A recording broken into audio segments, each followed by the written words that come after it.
विद्यार्थ्यांच्या जीवाशी खेळ थांबवा हा आक्रोश आहे विक्रमगड तालुक्यातील घाणेघर गावाचा।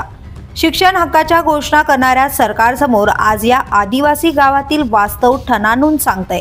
घोषणांनी नाही, पायाभूत सुविधांनी बदल घडतो।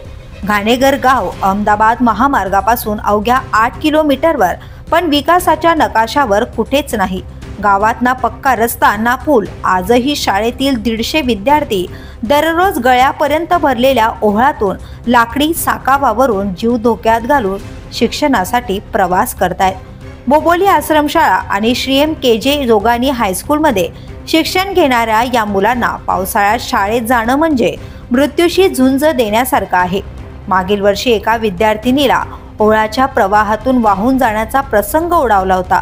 सुदैवाने गावकऱ्यांनी प्रसावधान राखून तिला वाचवलं, पण प्रश्न असा, ही जीवघेणी वेळ दरवर्षी यावी का? सरपंच महेंद्र पाटील यांनी पालकमंत्री गणेश नाईक, खासदार, आमदार, शिक्षण मंत्री आणि जिल्हा प्रशासनाकडे वेळोवेळी निवेदन दिले, प्रश्न उपस्थित केले। जिल्हा नियोजन समितीकडे अंदाजपत्रकही पाठवलं गेलं, पण प्रत्यक्षात कोणतीही कारवाई नाही, केवळ पत्र आणि आश्वासन। स्वातंत्र्याला 75 वर्षे उलटून गेली, पण घाणेरमध्ये अजूनही मूलभूत सुविधा नाहीत। शासनाच्या दर्जेदार शिक्षण योजनेचा अर्थच उरत नाही। जर विद्यार्थी शाळेत पोहोचण्यासाठी जीव धोक्यात घालणार असतील तर ग्रामपंचायत आणि ग्रामस्थांचा संयम आता सुटू लागलाय। शासनाने आणि संबंधित मंत्र्यांनी तात्काळ जागा होऊन स्थळ पाहणी करावी आणि कायमस्वरूपी पुलाच्या मंजुरीसाठी ठोस पावलं उचलावीत, अन्यथा कठोर आंदोलन केले जाईल असा इशारा यावेळी देण्यात आलाय।